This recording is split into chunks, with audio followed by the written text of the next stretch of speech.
Our next speaker loves the limited edition lemon Italian ice flavor from Waterloo. Please welcome Princess. Hello, everyone. My name is Princess Onyiri, and I'm a senior research and analyst from our rankings and surveys and awards team at Bloomberg Industry Group. And my talk will be about the Bloomberg Law / Fenwick Silicon Valley top 150 list and the workflows and issues needed to be addressed to comprise the list. So what is the SV150 list? The SV150 list is a joint effort from my company and Fenwick, which ranks the top 150 public life science and technology companies by gross revenue that are located in the Silicon Valley region. And the counties that make up the region are Alameda, Contra Costa, Marin, San Francisco, San Mateo, and Santa Clara. And for those that are unfamiliar with Fenwick, they're a top 100 law firm based out of Silicon Valley, and their go-to for the firm is technology and life science companies. So this is just a visual of the Silicon Valley region, and so we're going to look at the companies that are part of the life science or the technology companies and whose headquarters are based in this region.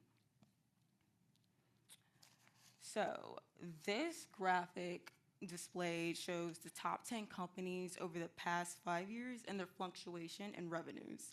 And as you can see, Apple simply dominates the competition as their revenues increase from 200 billion and into the 300 billion region. So Google has steadily increased their gains in revenues, but has yet to surpass Apple. And as expected, the chip maker NVIDIA jumped into the top 10 around 2023, and this could be attributed to ChatGPT, which came out in 2022. And interestingly enough, ChatGPT did not cause Intel's revenue to drop, but instead just highlights the weakness in the AI investments, causing them to lose to their competitors in the market.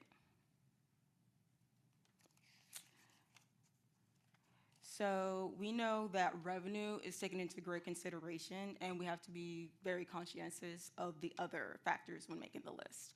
And so the good news is that when comprising the list, you probably come across some stories about IPOs that have launched in the past year, companies that have been acquired by other companies, and then probably some companies that have been delisted.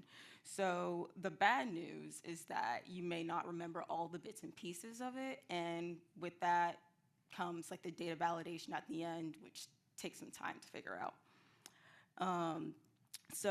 But to end our list of 150 companies, we have to start with some data, and we have to retrieve it somewhere, and that somewhere is dun, dun, dun, dun, the Bloomberg Terminal. So the Bloomberg Terminal is a piece of software that provides historical and real-time financial data, news, and analytics. So in conjunction to using the terminal, I also use an R package called RBLP API, which allows our users to interact with the terminal and retrieve financial data. So in order to use the package, you have to have the Bloomberg Terminal open in the background. And in order to have it open in the background, you have to have an account with us, and it's pretty costly. So how do we obtain our data set? So here is a screenshot of an equity screen on the terminal. So the top left-hand side, those are screens that you can create on your own, and the bottom left-hand side, those are screens that are already preset.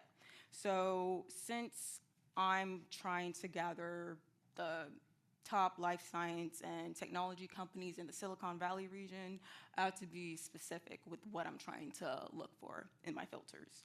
And so I'm probably going to look into the region of California, which you can filter by the state, and then also companies that are active. And by doing that, we can also just, okay, so when you set this screen, when you use the RPLP API package, as soon as you name this screen, you can then call the screen that you have. You don't have to have this open. It's as long as this is saved so that you can then retrieve all of the data from all these filters. And so it's important that I had to add like a filter for the stock exchange, which is the NASDAQ and the New York Stock Exchange, and then also some other filters if I was looking into it. So where does this information come from on the terminal? So this information comes from the filings on the SEC Edgar and company reports and earning calls using XBRL, which stands for Extensible Business Reporting Language, essentially meaning like tagging financial data. So XBRL is far from perfect and it has its quirks, but it's highly reliable since we've been scraping this data for many, many years. In fact, the validation step of the project is the most crucial and time-consuming part of the project, and this is why we have different subject matter experts checking different pieces of parts of the data set to make sure the numbers are correct. So as I mentioned before, data validation alone is a process, but data validation without understanding the context of your data is an even lengthier and faulty process. So in this case, having to understand financial data took some time to wrap my head around, because one thing I didn't understand coming into the project was that each company has its own fiscal year. So I thought that each company started from January to December, but because of that, you have to make sure that you are grabbing the fiscal year for the company. And then I also had to check or write code to make sure that if I wanted to grab the quarterly revenues, I then have to look into the end year of their fiscal year and then go a year back. And then the code then went and retrieved all the quarterly revenues of each company's specific financial years. So since the amount of data for the list was very vast and you couldn't do it in one setting, we had to do multiple rounds of pulling the data. And so between me and my team at Bloomberg and Fenwick Fenwick and California, this was done over a course of a couple weeks. So one of the things that I would have to compare the current data set that I had was to the old list that we had. And the reason for that was to check to see if new companies were added onto the list or any companies dropped off, and if there were reasons for why they dropped off. We had to explain, basically do some digging on our own to figure it out. Was that annoying? Yes, because half the time when it's like, oh, why doesn't this company appear? You can't just say, oh, we don't know. So sometimes the terminal might be wrong and you might have to contact them and tell them, hey, something's wrong with this information because you checked off the company's filings. Or other times it was just like something you can see on Google after you just type in the company name. So a company that's delisted. So Qterra, for example, showed up in last year's list, but did not show up in this year's list because it got delisted. So on the terminal, when you actually type in the ticker name, it'll show delisted. And you can also view this in their filing as well, which you can see on the SEC Edgar. And another issue I ran into and having to explain was actually, this is one of the biggest issues. So the headquarters. So let's use Marvel Technology, for example. If you go to their LinkedIn page, their location says Santa Clara, California.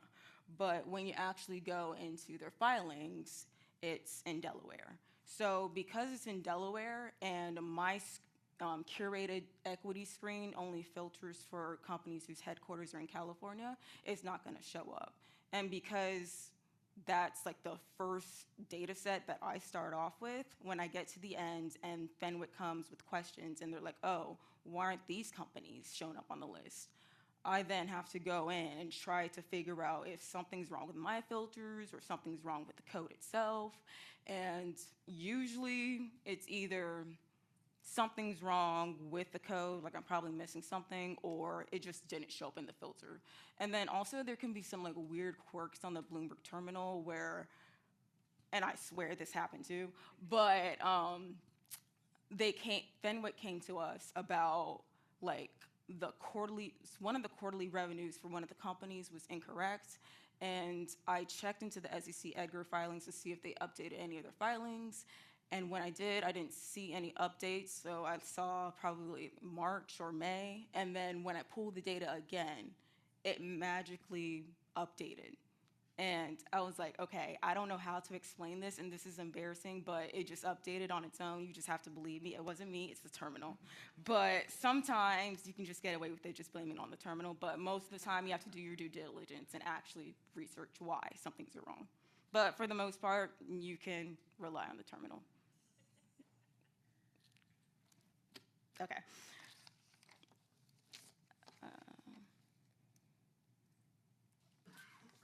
So once we do all the validation checks and we make sure that we're comfortable with the data that we have and Fenwick is also comfortable, we then finalize our list and make it public. And so these are the results for this year's list. And as you see, Apple is on top again. Who would have thought? So these are some of the results that we can get from just the collaboration effort from our company and Fenwick. And so we have some legal analysts from Bloomberg Law that write analysis pieces based off our list. But also this just provides valuable content for thought leadership and allows us to stay at the forefront of industry trends and insights, pointing us as a credible source for financial data. But this is also important for merger and acquisition lawyers because they can leverage this list for like strategic decision making and client counsel. They can identify potential mergers and acquisition targets or acquisition hungry companies. And that is all. Thank you.